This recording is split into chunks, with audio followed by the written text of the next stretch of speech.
Bismillahirrahmanirrahim. Assalamualaikum warahmatullahi wabarakatuh. Pertama, apresiasi yang sebesar-besarnya kepada YLC malam ini yang dengan ketajaman plus keberanian dari Bang Karni dan seluruh tim YLC mengangkat kasus ini.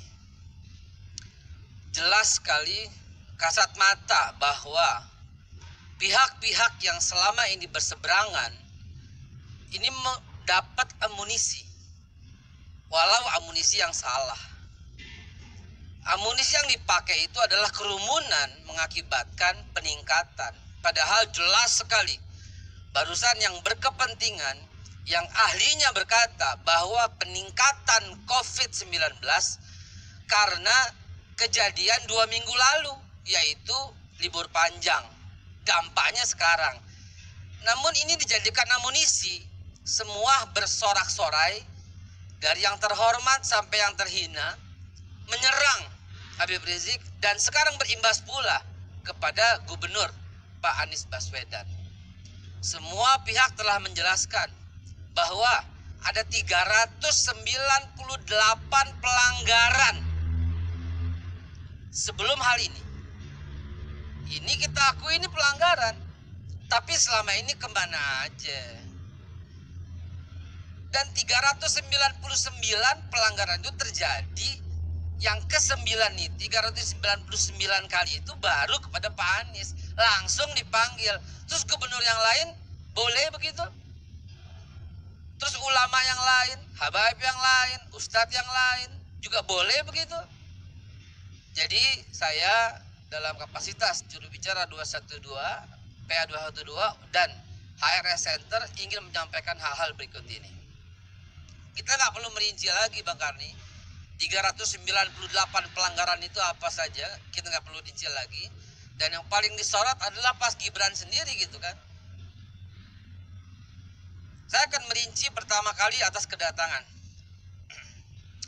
Acara di bandara, kedatangan Habib Rizik itu diawali dengan rencana kepulangannya Desember 2019. Kebetulan saya yang datang pada waktu itu, dan akhirnya ada wacana beliau insya Allah dalam waktu dekat akan pulang. Maka kita susun, akhirnya setelah pulang terbentuklah tim 6 gitu loh. Kita berenam ini rapat gimana caranya Habib Rizik pulang dengan aman, tentram, asyik gitu loh. Lalu akhirnya ada opsi yang ditawarkan. Diam-diam, nggak usah heboh, langsung ke Petamburan, bikin konferensi pers, kami sudah di Jakarta. Ada opsi seperti itu. Atau pulang ke puncak, di pesantren, duduk, pakai online, siarkan, kami sudah sampai dengan selamat gitu. Tapi ada pihak-pihak yang selalu jahat Bang Karni. Pihak-pihak ini selalu menghambat kepulangan Habib Rizik. Karena dihambat ini kita yang mengambil keputusan, nggak bisa deh pakai diam-diam deh. Umumkan tanpa mobilisasi. Saya bersumpah tanpa mobilisasi. Dan kami yang ikut rapat senantiasa untuk kepulangan ini mengatakan tidak ada mobilisasi, tidak ada dana sama sekali, tapi Habib Rizik memutuskan untuk mengumumkan kepulangannya. Diumumkan saja udah. Dan banyak sekali daerah-daerah itu yang kami akan jemput. Kami sarankan doa saja gitu loh. Doa saja. Nah, karena dikerjain melulu ketika pulang, kita ambil keputusan, oke, kita siarkan kalau begitu. Habib Rizik yang memutuskan kita harus siarkan, dan disiarkan tanggal 10 November. Apa kejadiannya Bang Karni? Pada hari terakhir, hari H, itu salah satu anaknya masih digagalkan. Alhamdulillah, pemerintah Saudi Arabia sangat membantu, sangat mengerti situasi yang terjadi di sini. Yang kedua, soal acara pernikahan. Ini jamnya udah ditentukan, siapa yang hadir jam berapa ditentukan. Kalau boleh diizinkan 1 menit saya menyampaikan, inilah undangan yang disebarkan kepada seluruh peserta. Ini undangan kepada seluruh peserta. Diundang semuanya dengan catatan, lihat, catat sendiri semua. Jam berapa setiap orang? Ada jamnya. Ini protokol. Nomor 151 sampai 200 jamnya jam 1. Nomor 202 nomornya jam 2, semua tepat. Ini protokol.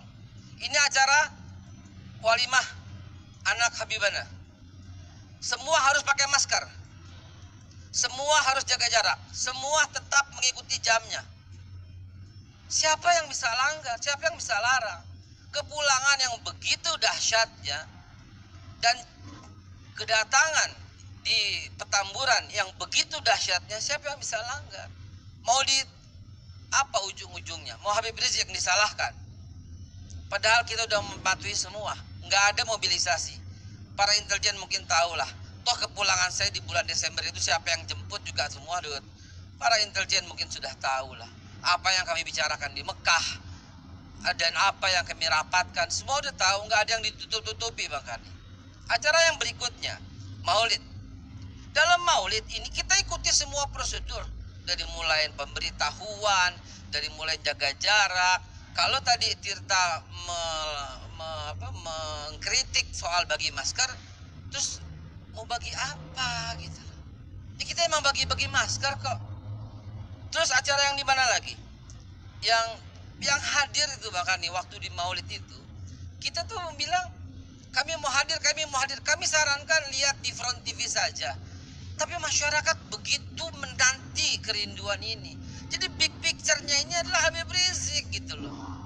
Bukan dari pelanggaran. Ada yang dituju, ada yang disasar. Nggak usah pakai ngumpet-ngumpet lah, terbuka aja lah semuanya lah gitu, siapa yang disasar. Di Markas Syariah yang di Puncak itu lebih jelas lagi. Orang Habib pengen taruh peletakan masjid kok, peletakan batu pertama kok, dengan para internal sendiri, dengan para santri mau ketemu. Udah lama sekali deh hambat pulang. Tapi lihat antusias masyarakat.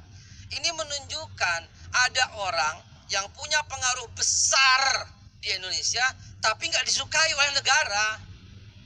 Saya dengan jelas mengatakan tidak disukai oleh negara. Kenapa? Karena selalu ada hambatan. Sejak tahun 2017 barangkali. Habib Rizik itu pingin dialog. Sejak tahun 2017. Tapi selalu ada yang menghambat. Jujur-jujuran saja, terbuka saja. Siapa yang menghambat itu? Toh Pak Jokowi juga nggak anti-anti banget gitu loh. Siapa yang menghambat ini? Pak Jokowi, tolong dengar ini gitu loh. 2017 kami mau diskusi, nggak bisa. Habib Rizik baru pulang pertama kali lagi capek-capek pegang mic, langsung berkata kami ingin dialog. Tapi lihat sambutannya, nggak ada rekonsiliasi. Istana lupa yang mengatakan nggak ada rekonsiliasi. Emang ini Habib Rizik ini apa? Musuh negara? Dia bukan bandar narkoba. Dia bukan pemimpin partai. Dia bukan siapa-siapa. Dia bukan musuh negara. Dia jelaskan saya tidak pernah menjadi musuh negara. Tidak pernah menjadi musuh TNI. Tidak pernah menjadi musuh Polri, tidak pernah. Beliau hanya musuh ketidakadilan. Dan dia pengen dialog. Kemana mesti dialog kalau negara memperlakukan dia sebagai musuh? Baik. Coba ada yang salah ini Pak Karni. Di negara ini ada yang salah. Ya, peningkatan kok Habib Rizik yang disalahin. Lalu Pak Anies juga menjadi kena semua. Sementara orang-orang yang melanggar juga banyak. Sebentar, bukan kita bermaksud kalau Anda melanggar, kami juga enggak begitu. Kita hanya menuntut keadilan. Tanya deh Bawaslu deh, pelanggaran itu bagaimana? Baik. Sebentar, satu dikit lagi Pak Anies. Saya kelihatannya baru ngomong sebentar kayaknya nih. Sebentar ya. Kalau saya hitung lebih lama yang lain, sebentar. Ya. Big picture-nya itu ada pada Habib Rizik. Dan itu yang disasar. Kenapa nggak diajak dialog? Kenapa nggak disambut? Kenapa rekonsiliasi? Nggak ada rekonsiliasi. Barusan itu Pak Dhani dengan tegas asyik dengan mengatakan, lihat ini wakil daripada istana. Tapi tiba-tiba dalilnya apa Pak? Dalil yang kita lihat ini ya, TNI tiba-tiba sibuk nggak karuan seperti mau perang. Polri tiba-tiba pecat sana pecat sini. Pemerintah tiba-tiba sibuk konferensi pers sana diwakili oleh Pak Mahfud. Ini ada apa? Barusan Pak Anies dipanggil 9 jam, 23 lembar, 33 pertanyaan. Atas kesalahan siapa? Lalu bagaimana dengan gubernur yang lain? Kami mohon keadilan. Itu saja. Tapi pertanyaan saya,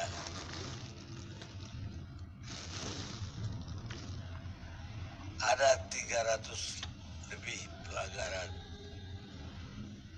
Tapi yang spektakuler betul yang terjadi di Bandara Suta, di Petamburan, di Megamendung. Ini luar biasa, Ustaz. Jadi kalau di jadi kecil atau gede, kejahatan kecil atau kejahatan gede, jadi yang gede itu yang Ustaz Haikal punya gitu loh. Baik. Perlu dijawab Pak Anies? Ya boleh. Ya, jawabannya begini, itu justru membuka mata pemerintah dong. Salah dalam hal ini memperlakukan Habib Rizik seperti itu. Ya, udah tahu dengan masa sebegini banyak, udah tahu dengan daya cinta ini semua, resonansi getaran yang begini luar biasa. Tapi dilakukan dengan cara demikian, mestinya sambut dong. Kalau mau dialog, rekonsiliasi, ada sambut dong. Jangan, tidak ada pintu rekonsiliasi. Emang ini siapa? Pelanggaran apa sih yang dilakukan oleh Habib Rizik? Fitnah cat. Kan udah dibuktikan. Pak Tito Karnavian pada waktu itu Kapolri mengatakan ini sudah SP3. Terus kenapa? Apalagi pelanggaran dilakukan? Pelanggaran cuma satu, Bang Karni. Beliau terlalu dicintai oleh masyarakat Indonesia. Dan ada orang yang gak suka dengan